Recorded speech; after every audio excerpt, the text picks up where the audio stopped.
Hi friends, welcome to Growing as Grown-Ups, where we believe each of us has the opportunity to keep growing in ways that can fundamentally improve our life effectiveness, our leadership influence, and our well-being. Through interviews, stories, and practical principles, we explore how you can accelerate your growth and unlock your potential to make the difference you want to make. And now, your hosts from the Leaders Lyceum, Dr. Sara Musgrove and Dr. Keith Eigel. Hi, everybody, and welcome back to the Growing as Grown-Ups podcast. We're so glad you're with us, and I'm especially so glad they're with us today for your interview with Scott Sanchez. Sara, what an amazing guy. He talks at the speed of light, but it's because he has so much to say.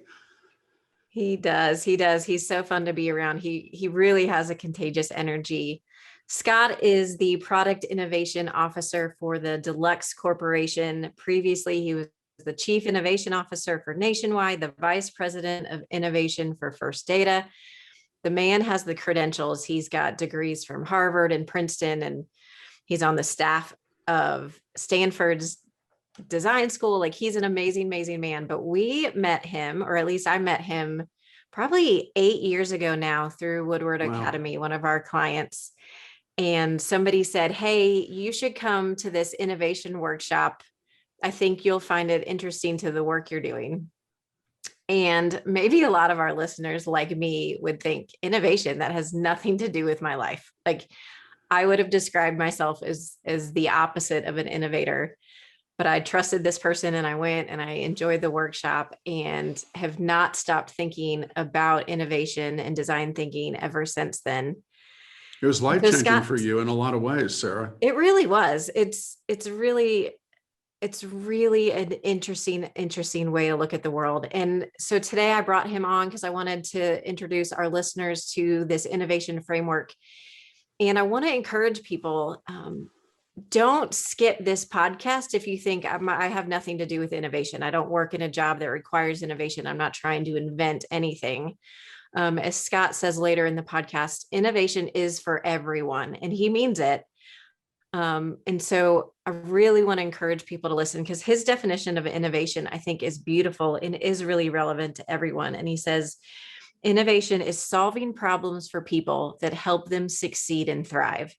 And I think that would be true of what all of us want to be doing. And so today we're going to talk to Scott. We're going to hear kind of his takeaways from living in that innovation space.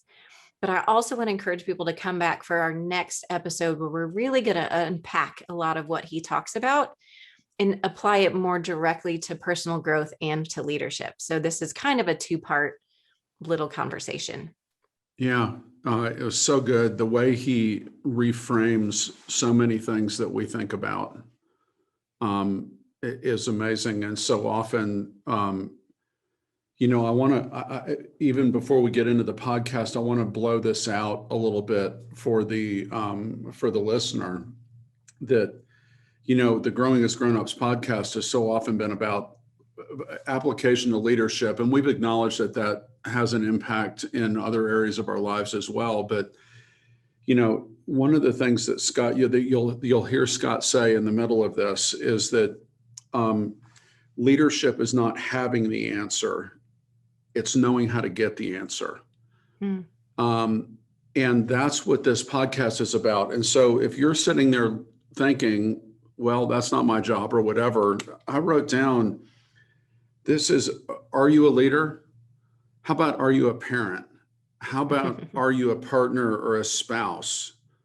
How about, are you a child, right? Are you dealing with aging parents and the shifting roles there? And as we get into this will make more sense, Sara, but just the whole idea of starting with what does the other person, what's the problem you're trying to solve for? And the way he kind of flips that on its head compared to so many traditional models. And so again, just to echo what you're saying, if you think this isn't for you, this is for you, right? It's just such a great conversation. It really, I loved every minute of it. So should we just jump in? Let's do it. Hello, Scott Sanchez. Welcome to the Growing as Grown-Ups podcast. I'm so excited to finally have you on our show. I've from the beginning, I knew I wanted to have you on because you've been such a interesting part of my work with the Leaders Lyceum and an unexpected part of my journey as a psychologist. And you are a fun guest because you are, in a sense, an expert leader, but you are not a leadership expert. And so it's a fun partnership where you get to bring such a different experience and knowledge and expertise that is such a good complement to what we do at the Lyceum, and yet on the surface seems really interesting. And so you are my innovation guru, my design thinking mentor, all of those things. And one thing that I think everybody would acknowledge is that innovation is such a hot topic right now. It's such a buzzword, especially given all the changes that have had to happen to us in the last year, but even before that.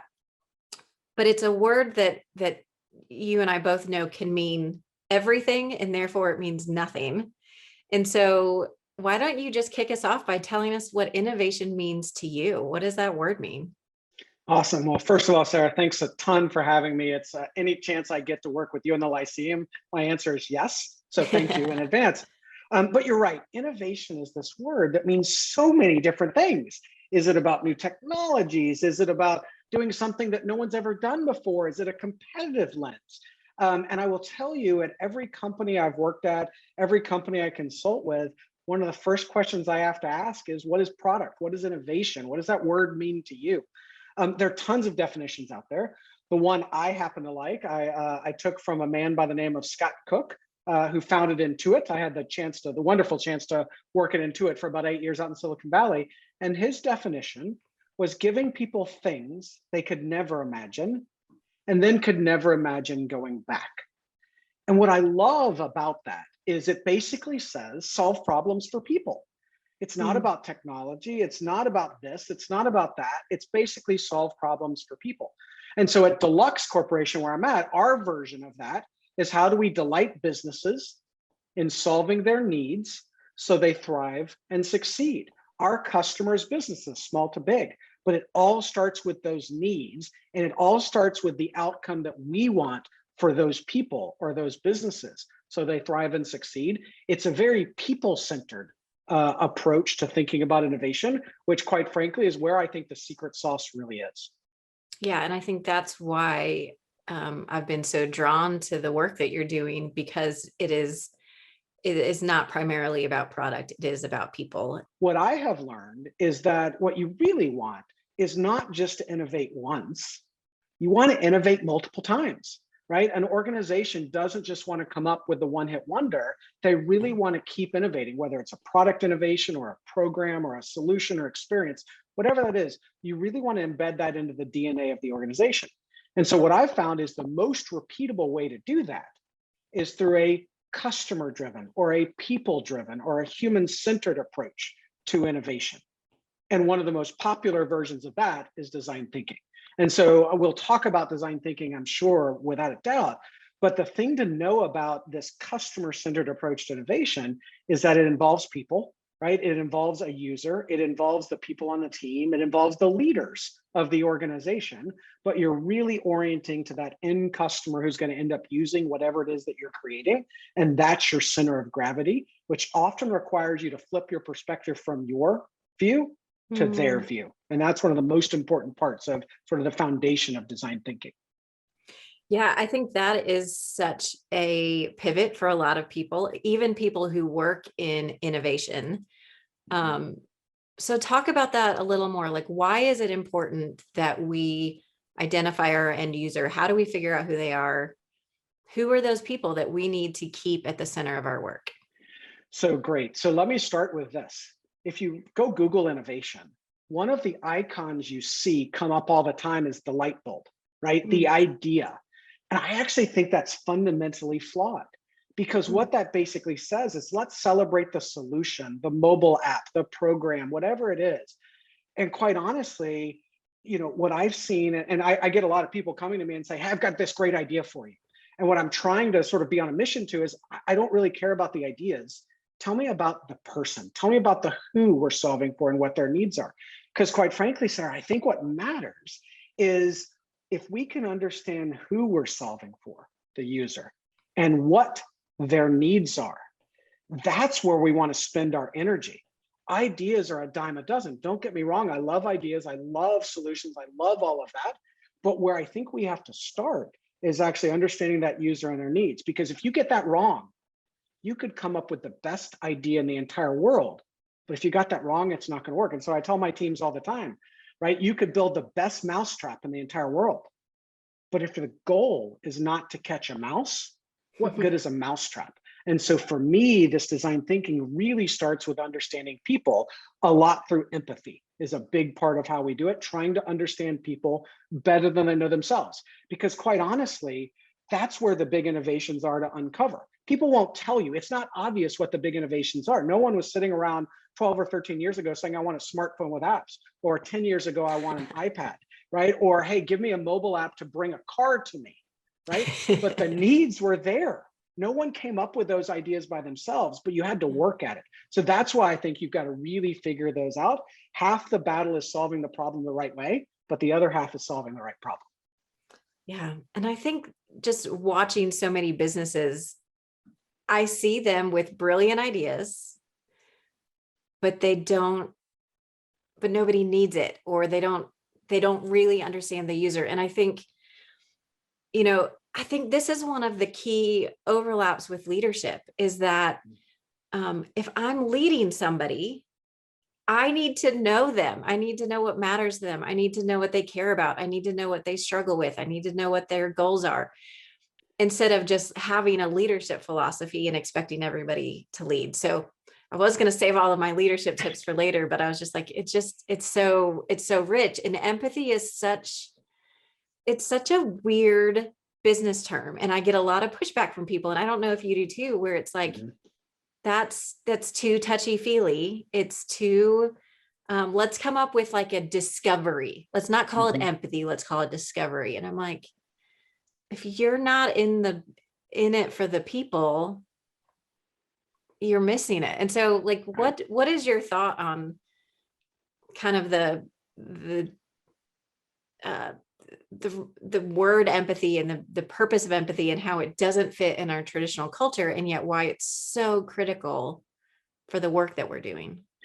Yeah, and I love how you said it. It's funny because a design thinking approach to innovation, if you can use those same skills to approach leadership, they're the same skills, and they both are all about understanding people, right? So you're right. The word empathy, right? I'll be honest with you, sort of in my dealings and being on the faculty at Stanford, I often get well, that's a very California term.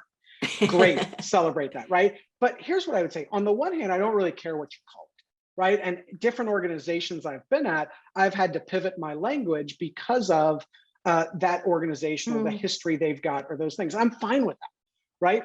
But what I care about is, do people understand the concept, right? And so I happen to use the word empathy. I happen to think it does the best job ever of actually explaining what we're talking about. It's all about understanding a person better than they know themselves. It's about understanding not just what they say, but going past that to what they do, what they think, and what they feel. It's seeing things through their eyes. Call it research, call it mirroring, call it empathy, whatever you call it. Make sure you understand the definition, because design thinking is not about, hey, Sarah, what do you want? And here, I'll give it to you. Design thinking is watching you, is understanding you. It's understanding you better than you know themselves, so that you can actually jump to say, this is actually what they really need, right? And that's why it's so important, because it unlocks the growth. By the way, similar to leadership. Leadership isn't just about standing on a stage and saying a great vision statement, right? It's actually understanding where people are. It's bringing them along through various ways and actually and taking them on that journey and helping them on their journey. And so in many ways, I often think about design thinking at two levels. There's the outer journey that we take a customer on, but there's the inner journey that our innovators go on as they learn how to lead a team and lead an organization through change. And both of those matter. But what I've seen most organizations do, academic institutions, is they separate innovation from leadership. I don't know how you do that. My success as an innovator is all inextricably linked to my success as a leader, and vice versa. Yeah. I think one of the things that is required to do good empathy work, whatever we call it, Mhm. is something that in the leadership space I find is so hard. And it's this vulnerability and this ability to say, I don't have the answer, right? Because especially as people get into leadership positions, they're put in that position because they have the answers. They have a proven track record of being successful. And we've gotten pushback with some of the organizations we work for that it's like, yeah. But the best practices say this is what we're supposed to do. And the survey data says this is what we're supposed to do. And the research says this is what we should do. And therefore, I'm going to sit in my office with all the things I know and do it. And so, do you And have come any up with a light thoughts? bulb. Come up with that light bulb. That's the Right, magic light bulb. That's the silver right. bullet for everything. Right. And so I think that's one of the greatest challenges in the work that I've done alongside with you in design thinking and in leadership space is to say, it's okay to say, I don't know, but I want to know, right? This Mhm. curiosity, this beginner's mindset, I think is one of the things I love so much about this innovation space, but it's so scary for people because it requires this setting aside of the things that I think are true. Do you have any ways that you would encourage people to step into that space and be comfortable with the discomfort? It's a great question. And I would say yes, but it's hard, right? So let's sort of back up for a second, right? And so I think where this comes from, not to go too much on a soapbox, is if you go back to school, what we're asked in school is to turn in a paper and get a grade. We're sort of asked to give the right answer, and then we get graded on the right answer, right? So we've got years, decades, if you will, of this built up in ourselves. So to actually have a leader say, I don't have the answer, but I know how to get the answer, I think is a really hard thing to say. I'll tell you, I just told the board of directors at Deluxe that 2 weeks, right? And that's what I think we have to do as leaders, as humans, is we've got to separate the answer from how to get the answer. So Yeah. I can lead teams to help them get the answer. I don't know what the answer is that they're going to get to. They're going to figure out by going on this journey, often with design thinking, to figure that out.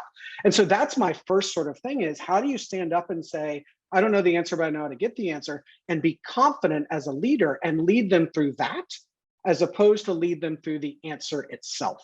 And I think that's a hard mindset shift, because it means you've got to let go of some of those things. I liken it to the difference between sort of secondary schooling and maybe master schooling, where it's much more Socratic method, where the teacher there may not have the answer when you get into master's programs, but they can facilitate the conversation. And then the students themselves can get there. That for me is where the magic is. But we've got to be okay, again, as we dispel this myth that innovation is the idea, as we dispel this myth that leadership is having the answer. If we can frame it as leadership is knowing how to get to the answer in a repeatable way, I think that was what organizations want. They don't just want your one idea. They want you to be successful over and over again. And so I think organizations, it's really incumbent upon them to embrace the repeatability of this. And you're never going to have all of the answers. If you do, by the way, good luck to you. And I wish you luck. I don't, I'm not that smart, but I know how to get the answer in lots of these cases. And as a leader, I'm confident in my abilities to do that. And I'm happy to stand in front of the board and say that, but that's not how we're trained. And it's a really hard mindset shift to go over. So let's, I could sit on empathy and talk about this forever, but let's talk about the repeatability of design thinking that comes within the methodology, the framework of it. So can you quickly give us a rundown of the 5-ish steps of design? There's like 5 with an extra step and maybe a first step, but yeah, just kind of the design thinking framework. Give us an overview of how that works. You got it. So let me start definitions. Webster defines, Scott defines design thinking as this. It is a human-centered way to identify and solve a problem. A way to identify and solve a problem. And it has to have 3 pieces to it, in my mind, for it to count. And then I'll walk you through the 5 steps. 1, it's got to be collaborative. It's got to be a small team working together, right? This is a team sport. Number 2, it's using empathy, or whatever we call it, to understand people's needs. And then 3, it's using experimentation or prototyping to try things and get feedback. If it doesn't have those three pieces, I don't think of it as design thinking. Now at Stanford, we teach it, right, in sort of these steps. Empathize with your user, define the need, ideate different solutions, prototype your best solution, test your solution with a user, and iterate over and over and over again. But it's not about the 5 steps or the sixth step of iterate. Just makes collaborative, using empathy to understand needs, and using prototyping to try things out and learn fast. That's in essence what design thinking is. Different courses all over the country, all over the world have different models to it. But at the end of the day, it's those 3 pieces: collaborative, empathy, and prototyping.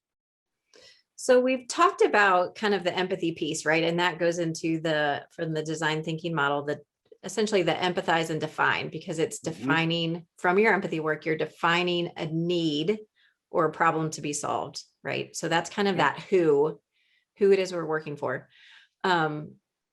Let's go to this experimentation piece of it, and then we'll come back and hit the collaboration kind of after that. So experimentation, what is that? What's involved? How does it work? All the things. Tell me all the things. So I'll say one other thing, and then I'll jump into that, which is, if empathy is about who you're solving for and what their needs are, you can almost think of it as the need space. You need to spend time there. But you also need to spend time in the solution space, right? And so that's another sort of way to think about this. And so in solution space, this is where people get excited. In fact, humans naturally think in solutions, right? Oh, you have this problem, well, here's a solution, right? And this is where ideas sit. They sit in the solution space. One of the things you've got to realize, though, is your first idea is probably not right. It just isn't. Like, if it is right, good luck to you. Go to Vegas, and I wish you all the luck in the world in gambling, right? But it's usually not, and that's okay. We have to be okay with that. What prototyping is all about, the method of prototyping is all about getting ideas out of your head, off of a sticky note, and into your user's hands quickly, right? So let's say you're working on a mobile app. The goal is not to build a coded app and put it in your user's hands. It's to actually maybe build something on a Post-it note first and to draw the screen, right? Or if you're testing a program, you and I have done this before, right? We've tested programs and prototype programs, and we would prototype an agenda on a whiteboard, and we didn't have all the details of it. I also have prototyped decks before. In fact, at Deluxe, I got asked to put together an innovation report, right? In a couple months when I first got here. And later that day, I came with a hand-drawn report, and I gave it to my CEO, and I said, "What do you think about this?" And he gave me feedback. That's a prototype, right? What prototype is all about is getting those ideas out fast at what we call low fidelity, right? Or low resolution. Because what you've got to realize, the first thing you almost have to say out loud, I know this is wrong. I just don't know where it's wrong. So let me put it out, get feedback, and start to figure out where it's wrong. The way we get to right is through a process of iteration. So a prototype can be lots of things, but it's all underneath that mindset of embracing experimentation, which is the realization that you can't get there at on V1. So instead of create a version 1, create a version 0.1, and then iterate from there. And that's a different starting point. And so if I can show various CEOs hand-drawn decks and reports and whatnot, we all can, because what that did for me is it gave me feedback early, where I didn't have to waste time on this section of a report or that part of a report. And I got feedback early, which is really all the prototype is designed to do, so that you can, again, bring back that empathy into the solution space in addition to the need space. All right. So what you're saying is that this experimentation is quick, it's early, it's messy, it's wrong, it's risky, and it's a means to get more empathy so that you are closer to the right solution in round 2. Yeah. And it's all, you nailed it. And it's all of those things so you can learn your way in to the right need and the right solution. In fact, it's funny, I actually think it's the fastest way to do that, because you said yourself, a lot of organizations and companies get excited about one thing, they invest in it, they spend money on it, and they launch it, whether it's a program or a product, and nobody comes, right? It's build it and they will come. Quite frankly, I would much rather build it with them so they're already there. as opposed to build it and they will come. Yeah. But again, it's so vulnerable, right? It goes against everything that we were trained to do in school, where I maybe turn in a rough draft, but by the time Let's you be get to honest, how college, rough was it really, right? How right, rough was it? not really? rough. And by the time I get to college, there's no rough drafts and it's got to be right. And so for you and your team to go to your actual users or your leaders, that's almost even scarier, with something drawn. And maybe I'll try to find some pictures of some of the prototypes that you've created or the ones that we've built together and put on the Growing Grown-ups website. But these are literally made of Post-it notes and hand drawings. And, we even start with pipe cleaners and balloons and tinfoil. And so why, as crazy as that sounds, and as crazy as people think we are when we ask them to play with pipe cleaners, why does it work? Yeah. And I love that you brought up pipe cleaners and aluminum foil or hand sketches. It works for two reasons. That low resolution works for two reasons. One, there are people out there who are saying, well, I shared my deck, right? Or I shared my program, or I showed my mobile app with people and I got feedback. The problem is what we've seen, what I've seen, what you've seen is that when you share a prototype at higher fidelity, right? The not so rough draft, or the almost finished deck that looks polished, or a mobile app that's pretty, people know you spent a lot of time on it and they don't want to hurt your feelings. At the end of the day, we're people. We like to please each other. And you can say all day long, hey, give me good feedback, all of that. So they hate to hurt your feelings. So then what happens is they give you small feedback. They then say, hey, maybe this color should be blue. Or, hey, have you thought about adding this little word here? Well, early on, you don't know enough. And the sooner you admit that, the better off you're going to be.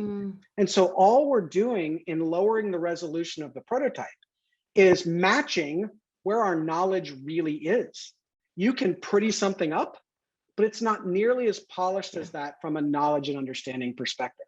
So by lowering the resolution, by matching where you actually are, you open yourself up to more. And by the way, they lean in and say, gosh, these guys need my help. And then they give you big feedback. I will tell you, I was actually testing a mobile app at low fidelity, a hand sketch on Post-it notes. And we were testing this with a set of users. And they said to us, this should not be a mobile app. This should be a conversation I have with my salesperson. Well, aren't we glad we didn't design and build the mobile app? Exactly. Right? But we wouldn't have gotten that feedback if we would have designed the mobile app and put a finished mobile app in front of them. They would have said, oh, this is good. Can you make that blue? Right? And so what we're doing is we're lowering the resolution, we're lowering the bar, and we're allowing all of that space to be filled with good feedback that will help us learn how to get to the right place. So feedback is another important part of this process. It's part of that experimentation / empathy, right? It's that transition point a little bit. So how do you think about feedback, and how do you encourage it, and how do you receive it? Great. And this is another wonderful connection point with leadership, right? Think back to performance reviews you've done. Think back to bosses you've had that have been really great, and think about the things they've done to make you that way, or that you've done. So in innovation and design thinking, we love a protocol called I like, I wish, I wonder, right? We just love that. By the way, my 5-year-old can do this. So I'm pretty sure everybody else can. And all it means is those are the words you start with in giving feedback. If I'm getting a mobile app in front of someone, for example, I'll say, well, tell me what you like, tell me what you wish, and tell me what you wonder. And they'll literally use those words. I like this, I wish that, I wonder that. And that protocol allows them to give you really big and constructive feedback in a way that they feel good doing it. They know they're not hurting your feelings. So if you think back to the leader side of this, right? The best bosses we've ever had have told us things we're good at. And they've given us really constructive things of things we could work on. And then they've asked us provocative questions to think. It's the same set of skills applied in leadership, applied to innovation, but that feedback is so critical as long as you listen, right? This is not just about checking the box and saying, hey, it's good, I'm aligned with you. It's really about going deep and understanding. And again, that's what makes a great innovator. That's what makes a great leader. Yeah. And I think so many times when people are asking for feedback, not in the innovation space, but in the real life space, what they're asking for is validation. Yes. Did I get it right? And what design thinking is more like, how can I get it right? Yes. Right. And that change of, I want you to tell me what you don't like about it because it will help me get to know you more, is such a pivot, I think, in our mindset, because feedback for some reason has just become a scary thing because it's telling me that I might be wrong. And we go into feedback and design thinking going, I know I'm wrong. Help me get it right. Right. You're the one. And I think it's such a powerful protocol. I tell people that all the time, and we use it even here internally in our office, that I wish, and wonder, instead of you did this wrong, or I really hate that. It's like, I wonder if it would have worked better if, right. Or, I really wish that this were different, or I wonder why you thought that way. Any of those questions. That's right. I think is and a if you really want feedback, and I was literally having a conversation with a product manager earlier this week, if you really want the feedback you say you want or you think you want, you actually have to plan it. Like, you have to prepare the before, right? And you have to tell them, look, this is a rough idea. I want your feedback. Give me good, bad, and ugly. During it has to be lower fidelity enough to invite that feedback in. And then after you show them that, you've got to sort of say, well, give me that feedback. And you listen and you ask probing questions, and you're not defensive. You're not trying to answer. You're doing things like, oh, tell me more about that. And why did that? And how did that make you feel? Which, by the way, sounds a lot like empathy type stuff, right? But if you really want that, you design it in a way to really get that. For example, my 5-year-old, she just finished a soccer season. At the end of every soccer game, what's one thing you did well? I like. What's one thing you will work on next time? I wish, right? And so how do we actually build? We could actually all benefit from that. I found that protocol itself to be the most useful in so many other parts of life, not just leadership or innovation. Yeah, I agree. But yet it's something that we all struggle with. We all struggle with it. So, are there any of the mindsets of design thinking? We've kind of covered at a high level the method. There's a lot of tools and strategies and elements that we could unpack. But in terms of the mindsets, are there any others that we haven't touched on already that you think are really important, or that maybe connect back into leadership in a way that you've noticed in your own work? Yeah, and there are a bunch of different mindsets. You can go Google design thinking mindsets and have all kinds of stuff. The 3 I think matter the most, and we've hit 2. One is embrace experimentation. We've talked about that. And we'll talk more about that as we talk about my leadership style as well, by the way.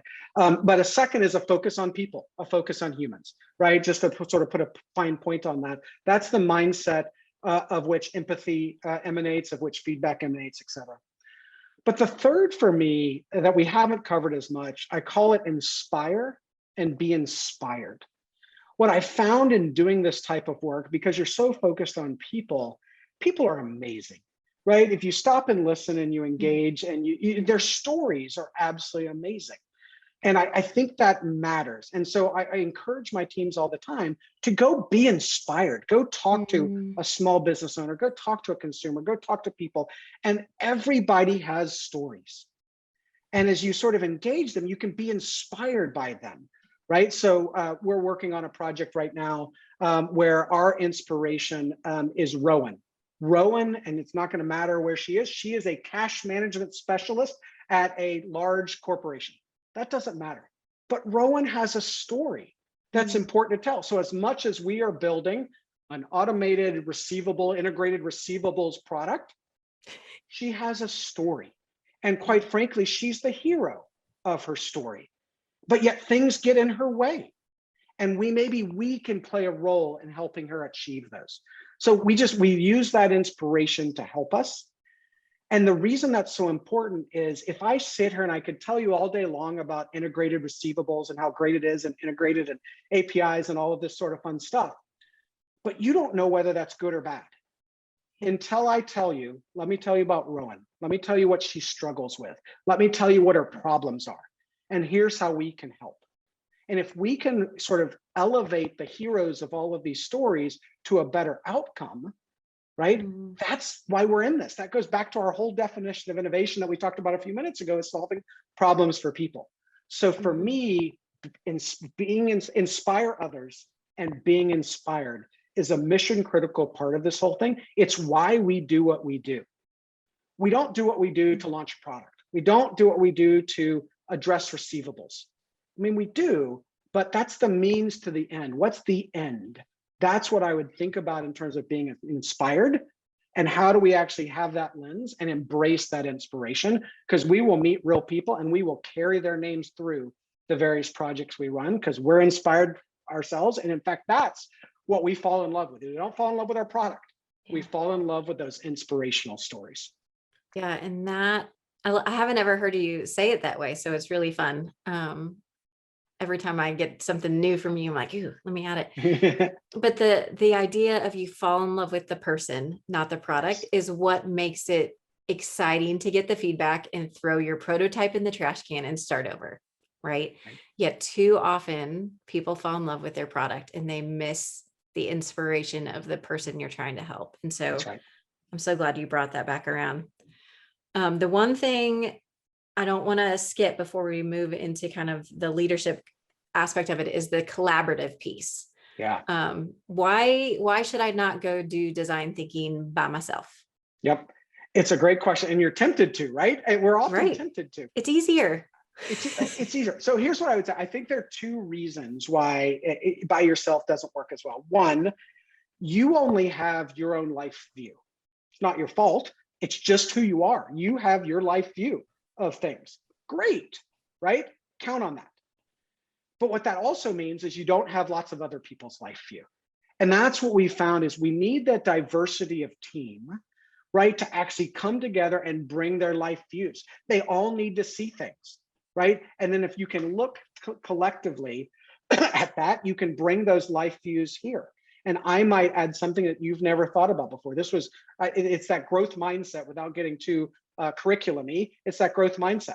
I used to believe that all I had to do was learn what somebody else, that everybody got to a certain level of knowledge and then everybody knew the same things.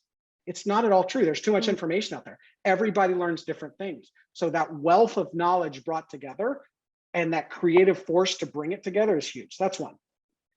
Secondly, this is hard work, right? This takes energy. This takes Post-it notes and energy, and you need people. And quite frankly, not everybody is great at every part of design thinking. There are people that are better at empathy. There are people that are better at prototyping. There are people who are better at synthesizing. And so in many ways, I'm trying to bring that diverse perspective, whether it's diversity of race and gender and other things like that, or it's diversity of experience, or it's diversity of thinking style or working style or personality. I'm trying to bring all of those diverse things with all of those amazing experiences. And then I'm putting them against this amorphous set of knowledge that they've got to create structure out of chaos. And be honest with you, a handful of people are much better than one. By the way, a handful of people are much better than 20 too. So somewhere in that 4 to 6, 5 to 7 person team attacking that feels really natural so that you can move fast enough, but you can move good enough too. Yeah, that's true. I remember the first time I went through a design thinking exercise. Empathy, I'm good at. Prototyping, really. Testing, terrified at, because to put something rough and unfinished in front of people terrifies me because of the pedigree I come from of like education, right? I've been too many years in school where I was supposed to have the right answer. And so being on a team with the people who love to play was really fun. That's right. But yet they need you as a big input to that, right? And so that's why it's that diverse team that we try to solve for. I mean, that's another mindset, quite frankly, is embrace diversity of perspective, right? But that's critical. That's the only way I know how to get to the better outcomes. Otherwise, if you don't, everybody sort of has similar life experiences. They come up with similar problems. And the good news is there's a lot of agreement. The bad news is it probably won't be the thing that actually unlocks the growth for these people you're solving for. Yeah. So now let me ask you, since this is a leadership podcast, I'm a leadership psychologist. How has your understanding and immersion in innovation and design thinking influenced you as a leader? Because you lead large groups of people, you're in leadership positions in your various organizations, plus leading teaching workshops and all the things. You lead a lot of people. How has innovation impacted the way that you lead? Yeah, great question. So I think two things to start out, and then I'll jump into a couple of my leadership philosophies. One is I've always sort of been a people person, but I'm not sure that matters as much, but there was always a natural bias to that. So I've always been sort of leaned into, how do I help people? I wanted to be the best manager I could when I first got a direct report, right? And whatnot. But the biggest thing is for me is this. What I've learned over the course of my career is not only do I get better outcomes, but I get better scale by focusing on the innovators as opposed to the innovations. And so my leadership style is all around, how do I grow and develop people? How do I make that? Actually helps me as an innovation leader. It helps me as a product leader, helps me as a people leader, all of those things. But I've had this deliberate focus on building up the innovator or the product manager in this, as opposed to, again, focusing on the outcome of the product or whatnot. And so let me tell you how that comes to life. So for example, one of my philosophies is crawl, walk, run, right? And this is where you'll start to see that embrace experimentation and prototyping come in. I want to get things going, but what I don't worry about at the beginning of a project or an initiative or a program is getting it perfect. What I worry about is, what are you solving for? And how are you going to get going? And I literally will map up a crawl, walk, run roadmap that will iterate our way into figuring out the right thing to do and the right work streams. For example, we just had a meeting earlier today on a new work stream I created. I wasn't sure how to bring this group of 10 people together. So we agreed to create a quick prototype, which was, this group of people is about this, it's not about that. And we opened it up for feedback with some things on each side and several dots. And people leaned in. And so they helped us create it. That was our first crawl, right, to set this up. But even at a company that I'm setting up at Deluxe with setting up product innovation, I'm in crawl phase. And so I know I can't get it right out of the gate. And I've been in innovation for a couple decades now, going after this at some really big companies and really good success.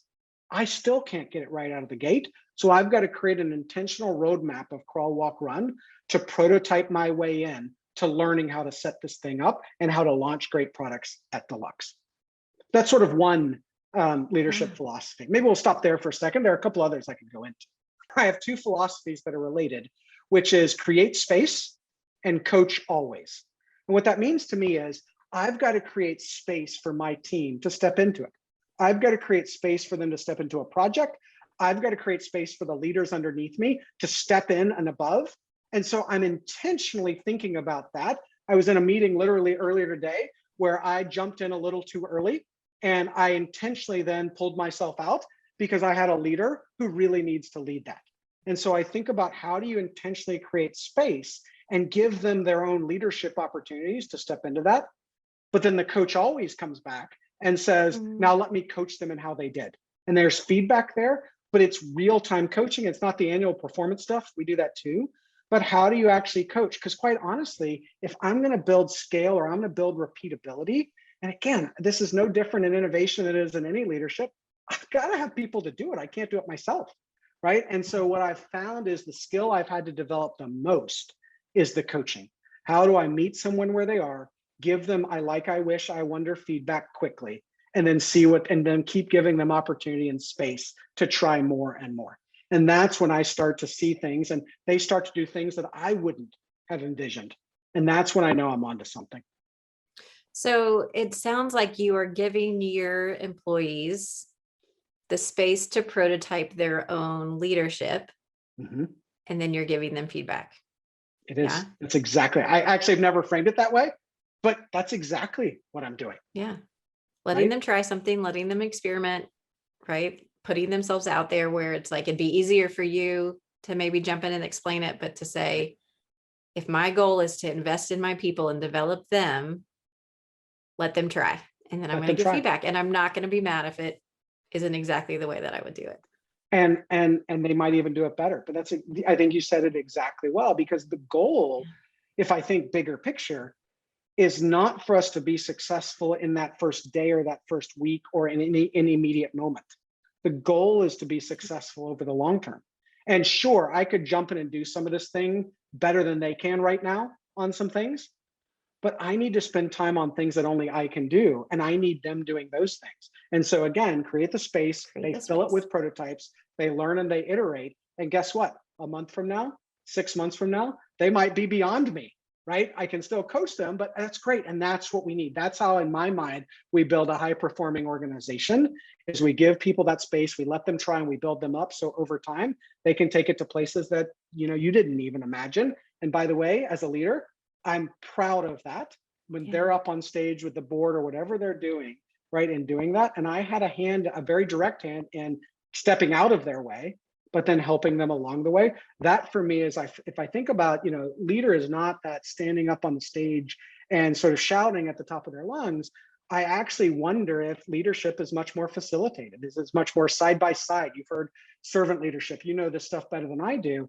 I just think that we've got to build up those people, and companies say their greatest asset is their people. I haven't seen that play out as much as I would like to see over the course of my career. Yeah. Well, Scott, you and I could talk about this stuff all day, but we do need to start wrapping up. Is there anything else that you think would be important for our listeners to know in terms of, like, what could they take from this? What is something from this design thinking, this innovation work that, most of them probably are not in an innovative job, but they could say, you know what, I could go do something. And you've thrown out a bunch of nuggets. Mhm. But if you could just pick like one or two things that you think, if everybody could just go start doing this a little more, what would you want them to do? So one of the most exciting trends that I see in innovation is there have been multiple phases that we could talk about at some other point. But I think we're now getting into the phase where innovation isn't a discipline, it's not a function, it's something everybody does. At Deluxe, we call it everyone innovates. And so we're trying to teach and build skills, mindsets, and behaviors, and all the things we've talked about today in every one of our employees. And the reality is, to do that, you can't go big, you got to go small. And so the thing I would suggest, and one of the first challenges we're going to run with our people, is I might call it an empathy challenge. I might not, depending on how that word resonates, but it's this. And you can do this as well. It's sort of tying empathy into this whole thing. It's go ask an open-ended question to a customer or a friend or family member in a related area. Let's say you're in financial services, you work for a bank. Go ask an open-ended question to a friend or family member that's banked with somebody, and say something like, tell me about the best experience you've ever had with a bank, or tell me about the worst experience you've ever had with a bank. And then my challenge to you is not to listen to solve, not to listen to sell, but to listen to understand. And then follow up with, tell me more, and why is that, and how'd that make you feel? So just that simply, go ask an open-ended question of someone, something related to your field, and just listen to understand. And maybe that can start the snowball rolling down the hill of how you bring some of these design thinking mindsets and behaviors into your daily life. Oh, I love it. I love it. I'm going to go think of somebody I can ask a question of. Scott, where can people go to learn more about design thinking, about innovation? Are there some, I've got some resources I used when I was teaching myself this stuff and studying under your teaching, but if somebody wants to understand some more, if they're like, no, there is something to this, I want to learn how to do this more. Do you have favorite resources you send people to? I do. And look, you could go, it's funny, 10 years ago when you Google design thinking, there wasn't much. Now it's like 1 trillion, whatever. The reality is, there are a couple of books back here that I sort of keep, and two are top of mind for me. One, there's a book called Creative Confidence. Creative Confidence was written by the Kelly brothers. They're the founders of IDEO and the founders of the Stanford D School. And it's a really good end-to-end look at how these elements of design thinking can build creativity. There's some business stuff in there. There's some K through 12 stuff in there, et cetera. That's one. I will tell you the other one I'm enamored with right now is another book there called Designing Your Life. I think that's what it's called. Yeah, Designing Your Life. And it uses the tools of design thinking to think about, how do you manage your career? How do you manage your work and your family life and whatnot? And I've sort of become enamored with that. We talked about my 5-year-old. right? She actually, my 11-year-old has now had about 8 years of design thinking at his school. My 5-year-old is through her first year. But I'm fascinated by how do these mindsets over time affect everything we do. I know how they've affected my leadership style, how I think, how I operate. I'm curious how they can do more. Again, there's not magic to the words design thinking, but some of these behaviors and mindsets get super interesting as we think about this next evolution of leadership and people. Oh my gosh, I don't know about that book, so I'm going to go buy it right now. It sounds right up my alley. Thank you for sharing those. Lastly, my question I ask everybody at the end of the podcast is, what is going on in life right now that you are most excited about? Oh, wow. I will tell you what I am most excited about is these times that we live in. And I don't want to minimize so much of the hardship that many folks have gone through, lost loved ones and all of that, without a doubt. It's affected all of us. One of the things I think about as a studier of people, and while not a psychologist, right, or ethnographer, I think about this a lot. These are extreme times for everyone. And during times of extremeness, there are learnings and behaviors that switch. I'm fascinated to understand what are some of those behaviors that persist coming out of this, the good, the bad, and the ugly. And so I'm interested. I had built up my own model of how people behave, how small businesses behave, et cetera. I need to challenge all of that. It's that back to that prove yourself wrong. And if you can't prove yourself wrong, maybe you're right. I've got to challenge all of those things that I thought I knew about human nature and figured out what sticks and figured out what changes and what doesn't change. And so I think that's going to be a really fascinating experience for all of us who work on creating solutions for people. And I think it's incumbent upon us to go back and challenge all of those things we thought we knew. Ugh, yep. So hard, but so necessary. So hard. Right. Well, Scott, thank you so much for giving us your time and all of your experience and expertise. I wish that we could do like a 6-part series on this, and maybe in the future we will, and we'll go deeper on all of these different things. But I appreciate you and just the role that you've played in my journey and my work and in the partnership that we've built over the years. So as always, thank you for being so generous with your time and your knowledge. You got it. And I look forward to the next thing we do together. Oh, I hope so.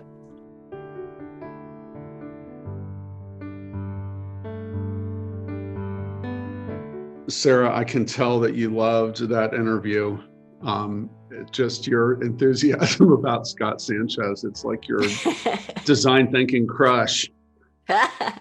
He's just been such a fun person to work with over the years. And it's fun to work with someone who is equally passionate about what they do, but in a slightly different space that I get to learn a lot from them and share different insights. And I just really have fun collaborating with him. You know, I meant to say something at the beginning of our time together, but when you read through Scott's resume, the number of years that he has been focusing on this is remarkable. I mean, he's one of the leading experts anywhere that I know of. Yeah. In this space, I know. Yeah. And just so impressive. One of the things that always jumps out to me every time I hear Scott speak is he gives so many great tips, like on what to do, you know, like just I wish, I wonder, like so many of the kind of things that he can rattle off because he's so fluent in it. But one of the things that always strikes me, and this is a little bit vaguer, a little bit looser, and so maybe you won't surprise you that I'm bringing this up, but the whole idea of shifting your mindset, whether it's as a leader, as an innovator, as a problem solver, it's a mindset shift. It's thinking about this differently. It's getting in the headspace that I am not here to come up with solutions, but I'm here to understand the problem. Yeah. And even he didn't speak about it directly like this, but even the mindset shift that you are now gaining a different kind of confidence in that I may not have a solution, but I know how to get to the solution, and letting that be kind of your mantra, the way you think about things. And Yeah. I don't know what jumped out to you in the interview, if you want to speak to what I just brought up, but to me, that's always one of the things that stands out to me every time I get to hear Scott.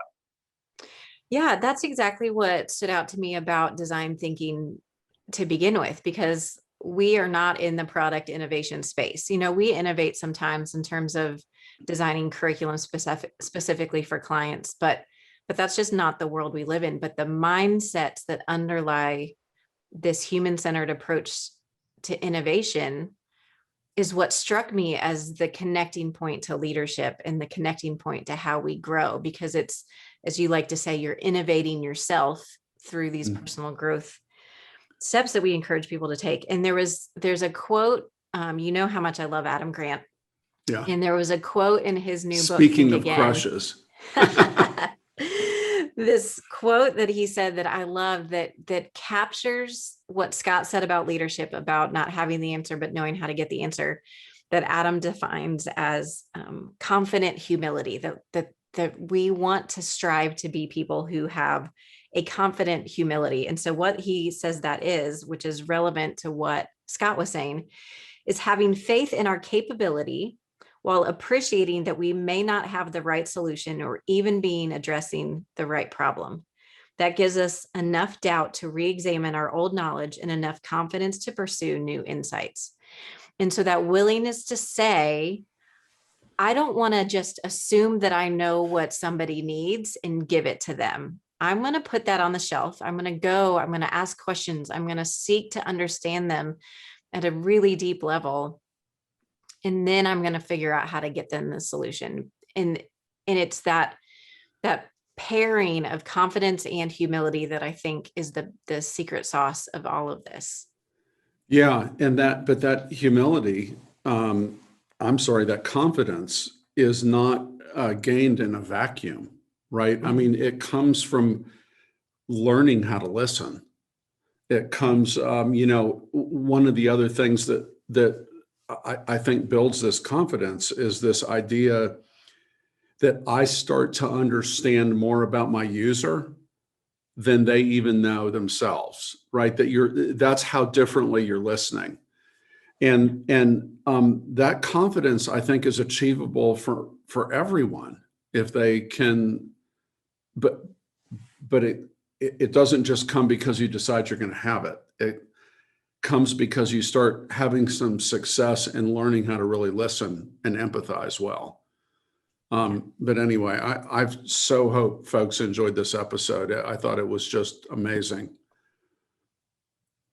Yeah, me too. And I have so much more to say about it, which is why we're going to do a whole nother episode, specifically unpacking more of this. So I'll save the rest of my thoughts for that one. But again, so glad Scott gave us his time to come be on the podcast. He's a super busy man. I mean, not only is he all of the jobs, he does so much work in the community, investing in schools. I worked with him for a number of years, bringing design thinking to public and private schools across Atlanta, and different organizations and government organizations and charities and all different. I mean, it's just his passion really is to build innovators, just the same way that ours is to build leaders.